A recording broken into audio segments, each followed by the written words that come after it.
Buenos días, queridos hermanos y hermanas, que el Señor les bendiga.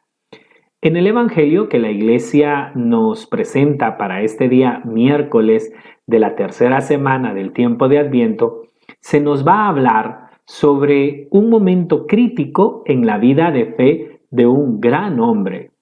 No cualquier hombre, el más grande nacido de mujer, dirá Jesús de él. Nos referimos a Juan el Bautista. Sin embargo, hoy Juan el Bautista duda de Jesús. ¿Por qué? Les invito a que vayamos al Evangelio y reflexionemos sobre él.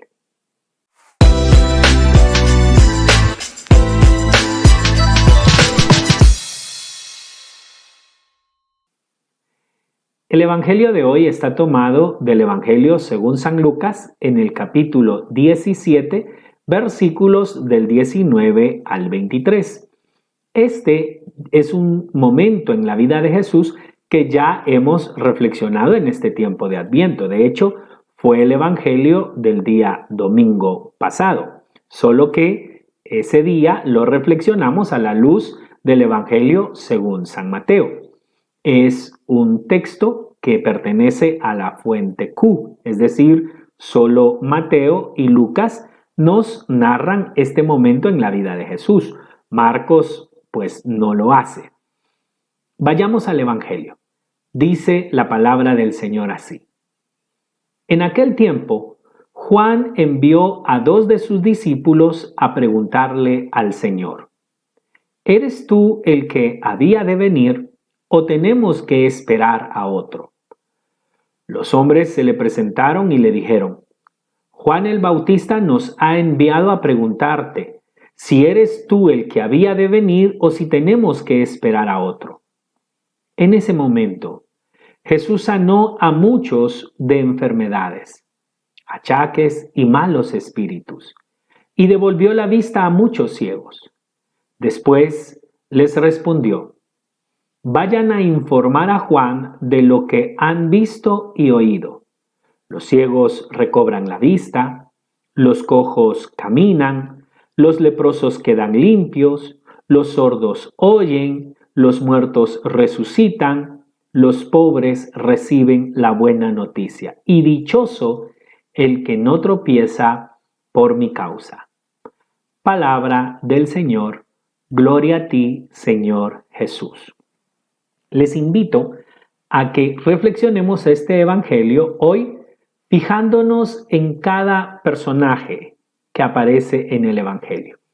Profundicemos primero a Juan el Bautista. Juan es el que le manda a preguntar a Jesús: ¿eres tú el que había de venir o tenemos que esperar a otro? Esta pregunta ha consternado desde los primeros padres de la Iglesia a los comentaristas bíblicos. ¿Por qué? La pregunta es: ¿Juan duda de la fe en Jesús? ¿Está dudando de Jesús? Él que lo presentó ante el pueblo como el que tenía que venir después de él, que iba a bautizar con fuego. Él que cuando Jesús le pide el bautismo, le dice: eres tú quien me tiene que bautizar a mí. Soy yo el que te tengo que pedir a ti. Juan, que cuando se refiere a Jesús dice que él no es digno de desatarle las sandalias y que cuando lo ve pasar de lejos, y es lo que provoca el seguimiento de Jesús de Andrés y Juan, de sus primeros apóstoles, porque Juan lo ve y lo señala y dice: he ahí el Cordero de Dios. Ahora, ¿Juan está dudando? ¿Qué le provocó la duda a Juan? ¿Por qué ahora que está preso empieza a dudar de que Jesús sea el que él pensaba que era? Profundicemos nuestro texto. Juan se encuentra preso. Está en una prisión atenuada. ¿Qué quiere decir eso? Está preso pero con ciertos privilegios. Está en Maqueronte, que no es una cárcel como tal, sino más bien es una fortaleza del ejército herodiano. Herodes, de alguna manera, tenía estima por Juan y también le temía al pueblo. Cuando lo detiene, no lo manda a una cárcel como tal, sino lo encierra en una fortaleza militar. Y aquí tiene una prisión atenuada. tiene ciertos privilegios. Por ejemplo, sus discípulos le pueden visitar.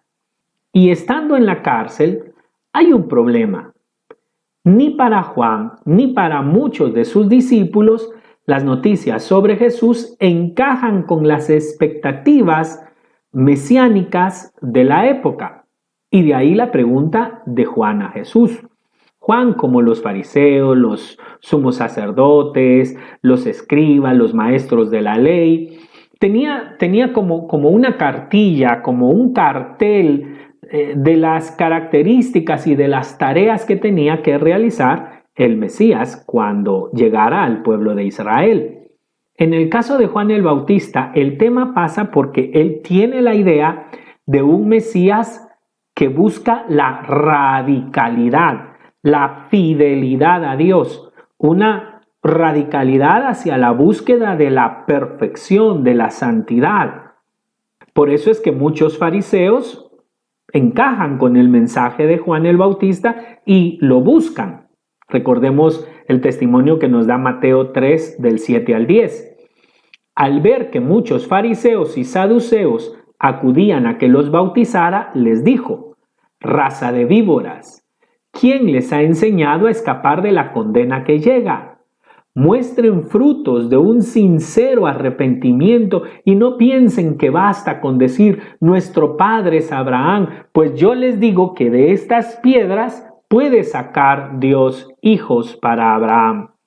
El hacha ya está apoyada en la raíz del árbol. Árbol que no produzca fruto bueno será cortado y arrojado al fuego. Esta era la imagen del Mesías. Claro, a cada tipo de humanidad, esta es una premisa de la teología espiritual que ya les he explicado, a cada tipo de humanidad le corresponde un tipo de divinidad. Juan era radical, su vida era de verdad una radical búsqueda de Dios, de la santidad, de la perfección. Unos versículos antes hace una descripción de cómo se vestía, una renuncia total a cuestiones mundanas, él simplemente una vestidura de camello, eso quiere decir una vestidura penitencial. Comía solo langostas, pero no de esas que se hacen al ajo o al termidor. No. Estamos hablando de grillos, estamos hablando de saltamontes y miel, nada más. O sea, era un tipo con una vida de radicalidad, con una vida de abstinencia, con una vida penitencial al máximo. Y claro, él considera que así debe de ser también el Mesías. Un rechazo total al pecado, un condenar a los que no están bien, una búsqueda de esa vida en perfección. Entonces Juan tiene en su mente y en su predicación imágenes severas, violentas del Mesías. Tiene una visión del Mesías un poco más parecido a un juez que venía a poner orden con violencia. Pero hay un problema. Las noticias que le llegan de Jesús no cuadran con esta figura que él tiene, con esta idea que él tiene. Recuerdan que Juan anunciaba que el Mesías venía con un hacha a cortar todo árbol que no diera fruto bueno y que lo iba a echar al fuego. Pues los discípulos llegan a decirle: mira, no le demos el hacha por ningún lado. Anda abrazando a medio mundo. Abraza a los pecadores, a la gente impura, a leprosos. Va a comer a casa de publicanos. Es un glotón, no ayuna. El tipo no cuadra con lo que tú eres, con lo que tú nos has enseñado. Y es que la gota que rebalsó el vaso de agua fue que Jesús, antes de este pasaje, si ustedes van al inicio del capítulo 21, inicia con la sanación del criado de un centurión. Un centurión es un enemigo, es un invasor, y en la mente de Juan el Bautista, como la de los fariseos y muchos en el tiempo de Jesús, era que el Mesías venía precisamente a derrotar a esos centuriones, a esos enemigos, no a ayudarles. Él tenía que mostrar una actitud de rechazo ante los invasores. Y luego Jesús resucita a un muerto, al hijo de la viuda de Naín. Pero hay un problema. Jesús toca el féretro. Eso ante la ley es un gravísimo error. No tenía necesidad de tocarlo, de hecho. Jesús pudo haberlo hecho sin necesidad de tocar el féretro, pero Jesús toca el féretro, toca un muerto, toca un cadáver y por lo tanto, ante la ley, cae en impureza legal y parece ser que eso no le preocupa mucho a Jesús. Como no le preocupa entrar a la casa de un centurión. Cuando el centurión le pide por su criado, él inmediatamente dice, voy a curarlo. Y los discípulos de Juan están oyendo eso y dice, oye, ¿cómo va a ir a la casa de un pagano? El mismo centurión lo para y le dice, mira, yo conozco la ley y según ustedes, tú no puedes entrar a mi casa, soy un pagano y si entras vas a caer en impureza, pero tú ni siquiera tienes necesidad de eso. Tú puedes mandar de lejos, dar una orden porque la enfermedad, porque la muerte, porque el dolor para ti son como mis subalternos. Al final hacen lo que yo les digo. Tú tienes autoridad sobre todo dolor, sobre toda enfermedad. Así es que solo di una palabra tuya y mi siervo sanará. Bastará con una palabra tuya. Qué hermoso eso, pero ya reflexionamos sobre ese tema. El punto es que los discípulos de Juan están viendo la disponibilidad con la que Jesús va a entrar a la casa de un centurión, toca un cadáver y entonces Jesús no cuadra con la figura del Mesías. Pero aquí viene algo hermoso y viene nuestra primera reflexión. Porque Juan el Bautista no entiende esa manera de ser de Jesús, pero no se queda necio en su postura. Cuando llegan sus discípulos y le cuentan todo esto, Juan el Bautista dice, no, de plano me equivoqué, entonces, no, ustedes no vayan con él, no le sigan. No, le manda a preguntar. Esto a mí me enternece porque la actitud de Juan el Bautista es la que deberíamos tener todos. No lo sabemos todo. No somos infalibles.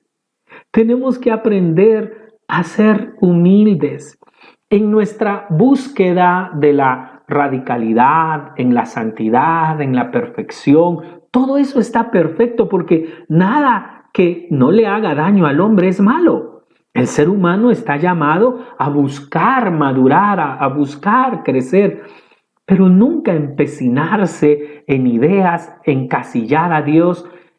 Juan el Bautista tiene una ventaja. Tiene un comportamiento igual al de los fariseos, sumos sacerdotes, escribas. Él es radical, pero queda abierto a la novedad. No se encierra en sus ideas, en sus verdades, en sus convicciones. Le permite a Dios reescribir en su corazón. Esto es hermoso. Por eso Jesús, cuando se van los discípulos de Juan, le pregunta a la gente, ¿qué salieron a ver cuando fueron a buscar a Juan al desierto? ¿Qué fue lo que vieron? ¿A una caña que es doblada por el viento? ¿Qué quiere decir eso? Que cualquier viento le mueve, que cualquier corriente se la lleva, que cualquier pensamiento le cambia la dirección. No encontraron eso. Encontraron a un hombre firme en sus convicciones, pero abierto a la verdad, abierto a lo que Dios le quiere mostrar de nuevo. Y por eso Jesús dirá que es el más grande. Recordemos que para Jesús siempre los más grandes son los más humildes. Son los que se ponen de último. Son los que son capaces de decir, sí, Señor, enséñame, muéstrame el camino. Yo creo esto y estoy convencido en esto, pero escribe tu voluntad en mi corazón. Qué hermosa esa actitud de Juan el Bautista. Ahora fijémonos en los discípulos de Juan. Dos detalles. El más fácil de entender. Estos señores no cambiaron. A diferencia de Juan el Bautista, estuvieron siempre molestos con Jesús. Algunos de los discípulos de Juan el Bautista siguieron a Jesús, como fue el caso de Andrés y de Juan, pero muchos otros no. Y lo curioso es esto. Quiero que noten que Juan el Bautista ya estaba preso en la cárcel y no va a salir de allí. Ahí morirá. Jesús ya está en una vida pública, ya anda predicando, ya anda haciendo milagros, ya está anunciando el evangelio. Y sin embargo, estos, como no cuadra, no se convierten. Y es más, retarán a Jesús. Los discípulos de Juan más radicales tomarán distancia con Jesús. Así nos lo narran los tres evangelios sinópticos. En Mateo 9:14 leemos: se le acercaron los discípulos de Juan y le preguntaron a Jesús: ¿por qué nosotros y los fariseos ayunamos mucho, mientras que tus discípulos no ayunan? ¿Notan cómo ellos se están distanciando? ¿Se creen distintos? Están poniendo una frontera entre Jesús y ellos, a pesar de que su maestro no es así. Claro, él es radical, pero le da la oportunidad a Dios de escribir su voluntad en su corazón, de abrirse a la novedad de la misericordia de Dios. Estos no, estos siguieron pues con sus convicciones y o Dios cuadra con lo que creemos o simplemente no es de Dios lo que estamos viendo. Qué triste eso, que nosotros por dureza de corazón, por orgullo, por una soberbia de lo que sabemos, de lo que estudiamos, de lo que nos han dicho, no nos abramos a esa novedad del amor de Dios. Pero hay otro detalle bien interesante y es que Juan dice que llama a dos de sus discípulos y los envía a preguntarle a Jesús. ¿Por qué es esto? 2 es el número mínimo que se acepta por la ley para que un testimonio sea válido. Y por eso me encantó, porque Juan no pierde su ser cuadrado con la ley. Y entonces le llegan a decir cosas y para que él esté seguro que lo que va a escuchar es cierto, manda a 2. Eso quiere decir que está buscando un testimonio fiel, un testimonio real, no quiere chismes, quiere un testimonio genuino. Pero me llama la atención ese de 2 en 2, porque eso se va a repetir en todo el Evangelio. Por ejemplo, Jesús manda de misión a sus apóstoles de 2 en 2 y luego a sus discípulos de 2 en 2. Claro, tienen que dar testimonio de lo que predican. Ellos van a hablar del amor y la pregunta es: ¿a quién aman? Bueno, ahí están los que van dando testimonio del amor. Por ejemplo, cuando Jesús resucita, Pedro y Juan salen corriendo a el sepulcro. Son 2. Los discípulos de Emaús van de 2 de regreso, se les aparece Jesús, tienen el encuentro con Jesús y regresan dando testimonio los 2. Y hablando con un sacerdote que es experto en historia, me contaba que lo más probable es que cuando Jesús hizo esas parejas y los envió de 2 en 2, esas parejas permanecieron así formadas hasta que murieron. Qué hermoso, cómo me gustó eso, porque a veces nosotros creemos que podemos andar solos en la vida de fe, que mi super espiritualidad de Osvaldo López me alcanza para predicar, para misionar, para hablar del amor, para hablar del servicio, para hablar del compromiso, sin tener una comunidad, sin tener hermanos con los que hago camino. Hay gente que piensa que puede creer en Jesús, pero sin estar en comunidad, sin estar en la iglesia. Dicen, yo creo en Dios, no creo en la iglesia. Tienes un serio problema, hermano. La fe no se puede vivir sin comunidad, no se puede vivir solo. No se trata de tus propias convicciones como los discípulos de Juan. Para que Dios reescriba en tu corazón, vas a necesitar de una comunidad que le dé la oportunidad a Dios precisamente de escribir la novedad que quiere escribir en tu corazón. Por eso, ese de dos en dos es muy importante. No es bueno que estemos solos, dijo dijo Dios desde el libro del Génesis. ¿Recuerdan Génesis 2:18? Lo buscan ustedes y lo confirman. Dijo Dios, no es bueno que el hombre esté solo. Somos personas en relación. Esto es de lo más nuevo en filosofía católica, La realización, somos seres relacionales, no individuales, somos relacionales. Mi yo se afirma en el tú, eres tú quien confirma mi yo, y por eso los tú son muy importantes al punto que nosotros vamos experimentando la muerte poco a poco. La muerte no nos llega de romplón, de un solo. No, nosotros vamos experimentando poco a poco la muerte. ¿Por qué? Porque los tú nos han autoafirmado, los tú nos han enseñado, los tú nos han realizado. Y cuando un tú muere, algo de mí muere con él.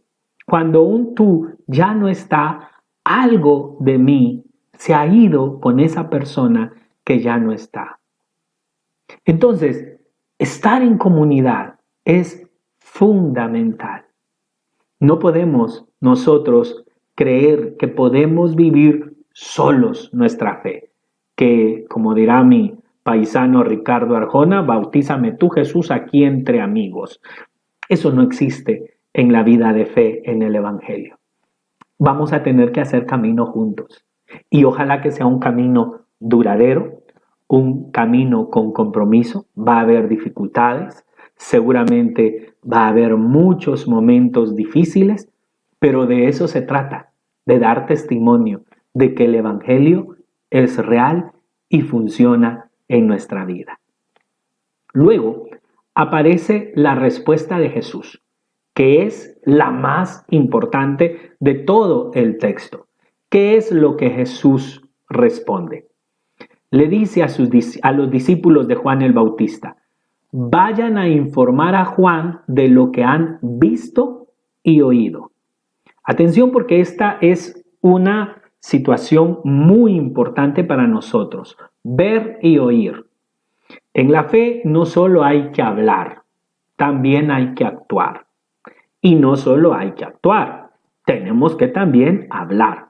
Las dos dimensiones son inseparables. Es decir, lo que digo lo debo de poner en obra. Mi vida debe de ser reflejo de lo que digo, de lo que creo en el Señor. Pero no puedo pretender tener una vida recta, no puedo pretender tener una vida buena sin necesidad de congregarme, de escuchar la palabra de Dios, de comprometerme en una vida de fe. Oír y ver van juntos siempre. Por eso Jesús siempre decía, el que tenga ojos, que vea, y el que tenga oídos, que escuche. Jesús es una palabra puesta en acción. ¿Recuerdan el Evangelio según San Juan? Y el verbo, o sea, la palabra, se hizo carne, o sea, obra. Verbo y carne, obra y palabra siempre van juntos. No podemos separarlos. De tal manera que no basta solo con una espiritualidad encerrada en nosotros mismos, en nuestra fe, si nosotros no tenemos una obra puesta en acción. Y por supuesto, la iglesia no es una ONG que debe de asistir a los pobres, alimentar a los pobres, dar educación, sustituir al Estado en sus responsabilidades. No. La iglesia debe de cumplir su misión fundamental, que es evangelizar. O sea, darle de comer a un pobre. Esto va para las pastorales sociales, darle de comer a los pobres, organizar ahorita eventos para darles ayuda a los pobres, pero sin evangelizarlos, pero sin hacerlos discípulos de Jesús. Esa no es tarea de la iglesia. Ambas funciones deben estar presentes, la obra y la palabra y la acción. Ver y oír. Otra vez, un dúo que no puede faltar en la vida de fe del cristiano. De tal manera que Jesús no solo responde con palabras, responde también con obras, pero sus obras tienen como base el amor, la misericordia. Su vida se basa en la misericordia, por eso pone la misericordia en acción. Cura, atiende a los necesitados, le devuelve la dignidad al ser humano, pone al ser humano en su máximo esplendor. A eso ha venido. De tal manera que Jesús se convierte en una respuesta de Dios para todo aquel que está sufriendo, que está necesitado. Las personas que están tristes, las personas que están sufriendo, las personas que carecen de tantas cosas, en Jesús encuentran la respuesta de Dios. La respuesta de Jesús a la pregunta de Juan es positiva. Sí, soy el Mesías, pero no a tu manera. Soy el Mesías como dije en la sinagoga que era el Mesías que yo era. ¿Recuerdan Lucas capítulo 4? Cuando él dice que a lo que ha venido es a proclamar el año de gracia del Señor, porque los ciegos verán, porque los cojos caminarán, porque los muertos resucitarán, porque los cautivos serán libres. Es decir, la obra de Jesús, la palabra de Jesús es de amor, y la obra de Jesús es de amor, es de misericordia. Claro, Jesús nos pide santidad. Jesús nos pide radicalidad. Jesús nos pide perfección. Pero no nos la pide fuera del amor. El atributo más grande de Dios no es la santidad, la justicia, la verdad. Dios es verdad. Dios es justicia. Dios es santidad. Pero es santo desde el amor, es justo desde el amor, es verdadero desde el amor.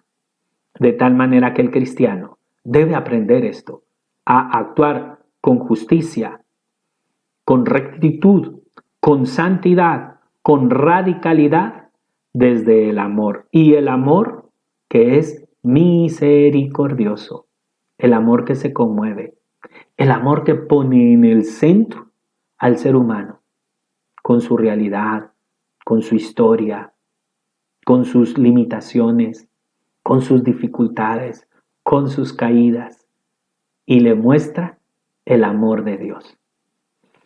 Que el Evangelio de hoy nos ayude a nosotros a 4 cositas. Número 1, a ser humildes, a dejar que el Señor siempre nos escriba en el corazón las nuevas formas de hacer su voluntad en medio de la realidad que nos toca vivir. Número 2, que nos ayude a no estar solos. Que el Señor siempre nos inspire la necesidad de hacer compromisos sólidos, de hacer compromisos en fidelidad, de asumir la responsabilidad de hacer un camino en comunidad, en iglesia, con los hermanos que Él me ha dado. Número 3, aprender como Jesús que lo que digo lo tengo que poner en obra. Recordar que la palabra y la obra siempre van de la mano. Y número 4, que esa obra tiene como base el amor y la misericordia. De tal manera que nosotros tenemos que aprender a ser respuesta de Dios para todos aquellos que lo necesitan. Aprender a ser misericordiosos, tener entrañas de madre, de amor para aquellos que necesitan de nuestro consuelo, de nuestro apoyo, de nuestra compañía, poder decirle a los demás, tú cuentas conmigo, porque Dios me ama y te ama. Pongámonos en las manos del Señor, en el nombre del Padre, y del Hijo, y del Espíritu Santo. Amén. Oh Dios eterno, en quien la misericordia es infinita y el tesoro de compasión inagotable, vuelve a nosotros tu mirada bondadosa y aumenta en nosotros tu misericordia, para que en momentos difíciles no nos desesperemos ni nos desalentemos, sino que con gran confianza nos sometamos a tu santa voluntad, que es el amor y la misericordia mismos. Por Jesucristo nuestro Señor. Amén. En el nombre del Padre, y del Hijo, y del Espíritu Santo. Amén. Que tengan un hermoso día lleno del amor y la misericordia de Dios. Bendiciones para todos.